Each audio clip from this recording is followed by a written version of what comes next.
नवरात्रि के पहले दिन जब कलश स्थापना की जाती है तो उसके साथ जौ भी बोए जाते हैं। 9 दिनों तक जौ को पानी से सींचा जाता है ताकि ये हरी भरी फसल बन सके। जौ की हरी भरी फसल को जीवन की सुख समृद्धि से जोड़कर देखा जाता है, तो वहीं अखंड जोत भी भक्त बड़े श्रद्धा और भाव के साथ प्रज्वलित करते हैं और पूरे 9 दिन परिवार का हर सदस्य इस बात का ध्यान रखता है कि कहीं अखंड जोत बुझ ना जाए। लेकिन अगर ऐसा हो जाए तो आखिर क्या करना चाहिए? इस तरह के तमाम सवालों के जवाब मन में उठते हैं। लेकिन सवाल तो ये भी है, आपके मन में उठना चाहिए कि आखिर नवरात्र के बाद अखंड दीपक की ज्योति, कलश और कलश के अंदर जो पानी रखा जाता है पूजा में, और नारियल और जवारे, आखिर इनका करना क्या चाहिए? उनको उठाने का सही तरीका क्या है? और क्या माता की मूर्ति का विसर्जन नवरात्र के बाद हमें करना चाहिए जैसा हम अन्य पूजा में करते हैं? आपके इन सारे सवालों का जवाब एक एक करके मैं देने जा रही हूँ इस वीडियो में, इसलिए मां का जयकारा लगाइए और लास्ट तक वीडियो को जरूर देखिए।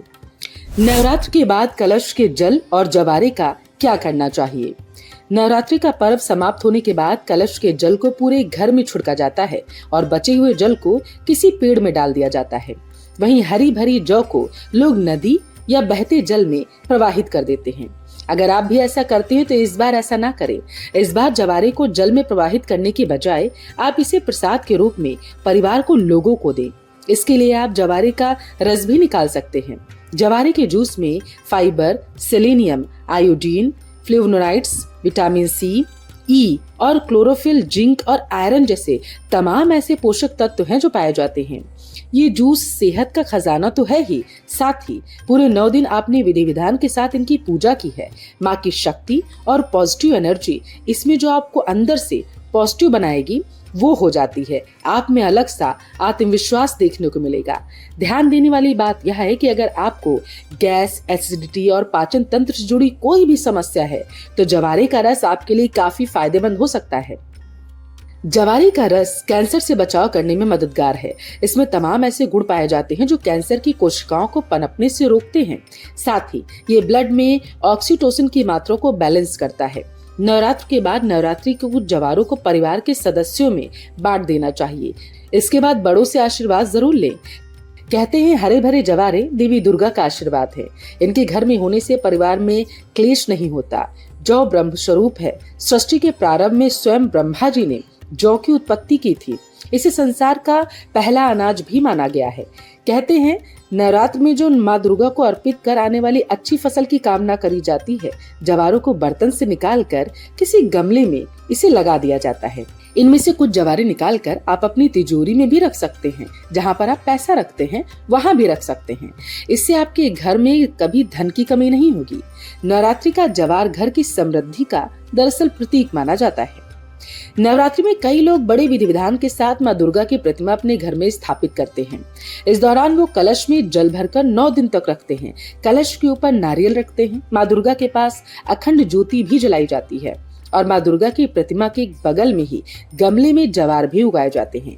लेकिन जब नवरात्रि समाप्त होती है तो लोगों को समझ में नहीं आता कि वो जले हुए अखंड ज्योति को कैसे बुझाएं या कलश में भरे हुए जल को क्या करें। हमेशा ध्यान रखें कि नवरात्रि के समापन के बाद अगर अखंड ज्योति प्रज्वलित है तो उसे फूंक कर या किसी और तरीके से बुझाने के बजाय उसके शांत होने का इंतजार करें। अखंड ज्योति को बुझाना अशुभ माना जाता है और अगर आप उसे गलती से बुझा देते हैं तो माँ दुर्गा से इसके लिए माफी भी मांग लें।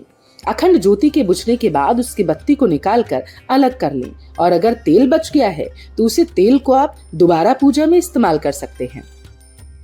कलश में रखे हुए जल का क्या करें? कलश से नारियल हटाने के बाद आप इसमें रखे जल को पूरे घर में छिड़कें। कोई भी कोना बचा ना रह जाए। इसके बाद अगर कुछ जल बच जाता है तो आप उसे गमले में डाल सकते हैं। कलश के जल को बेहद पवित्र माना गया और इसे पूरे घर में छिड़कने से नेगेटिविटी दूर होती है, सकारात्मक ऊर्जा का घर में वास होता है। वहीं इस कलश के भीतर रखे सिक्के को आप अपनी तिजोरी या पर्स में रख सकते हैं। इससे आपकी आर्थिक स्थिति अच्छी होती है।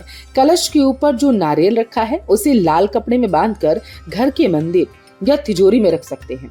आप इस नारियल को नदी में भी प्रवाहित कर सकते हैं। जब भी नवरात्र की शुरुआत होती है तो आप पूजा की हर सामग्री की खरीदारी बड़े ही उत्साह के साथ करते हैं। माता की मूर्ति को भी लाया जाता है इसी दौरान। फिर विधि विधान से शुभ मुहूर्त में स्थापना की जाती है। पूरे 9 दिन श्रद्धा और भक्ति से माँ की पूजा की जाती है। शास्त्रों के अनुसार जब नवरात्र समाप्त होते हैं तो हवन के बाद गलतियों की माफी भक्त मांगते हैं। इस पूरी प्रक्रिया के दौरान माता की उपस्थिति की जो पॉजिटिव एनर्जी होती है वो हमेशा आपके घर में ही रहती है। कुछ लोग समझते हैं कि वो नवरात्रि के बाद माता का विसर्जन कर रहे हैं। नहीं, ये गलत है।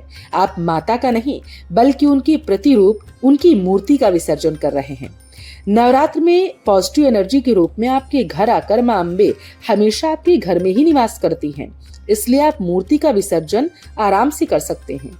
ध्यान रखें, विसर्जन का अर्थ है पूर्णता, जीवन की पूर्णता, आध्यात्मिक ज्ञान और प्रकृति विसर्जन हिंदू धर्म में एक तरह से अनिवार्य माना जाता है। इसलिए दुर्गा जी की प्रतिमा स्थापना का कार्य पूरा होने पर विसर्जन भी करना चाहिए। नवरात्रि के समापन पर कलश को भी चौकी से हटा दिया जाता है और दशमी के दिन किसी स्वच्छ जल में प्रवाहित उसे कर दिया जाता है। अखंड ज्योति बुझ जाए तो क्या करें? अखंड ज्योति को 9 दिन तक जलते रहना चाहिए और इसलिए इस पर विशेष ध्यान दिया जाता है। समय समय पर दीपक में घी या तेल डालते रहना चाहिए, लेकिन कई बार हवा के कारण भूलवश दीपक या अखंड ज्योति हमारी बुझ जाती है।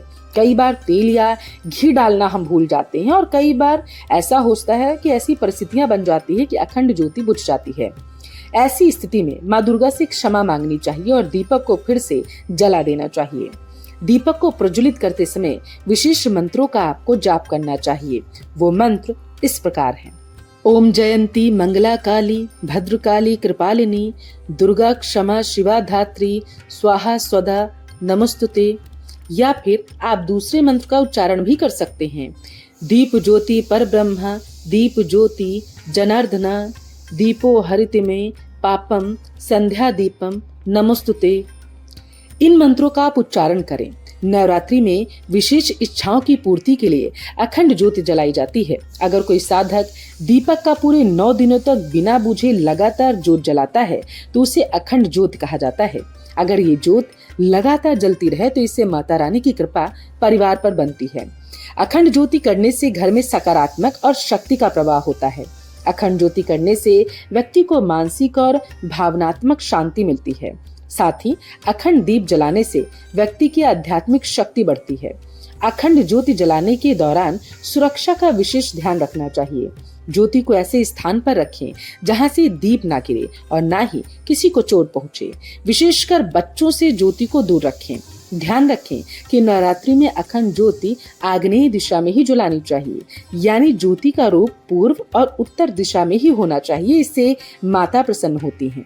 क्या आपने कभी नवरात्रि के बाद माता की मूर्ति का विसर्जन किया है? कमेंट करके जरूर बताएं। जय माई की।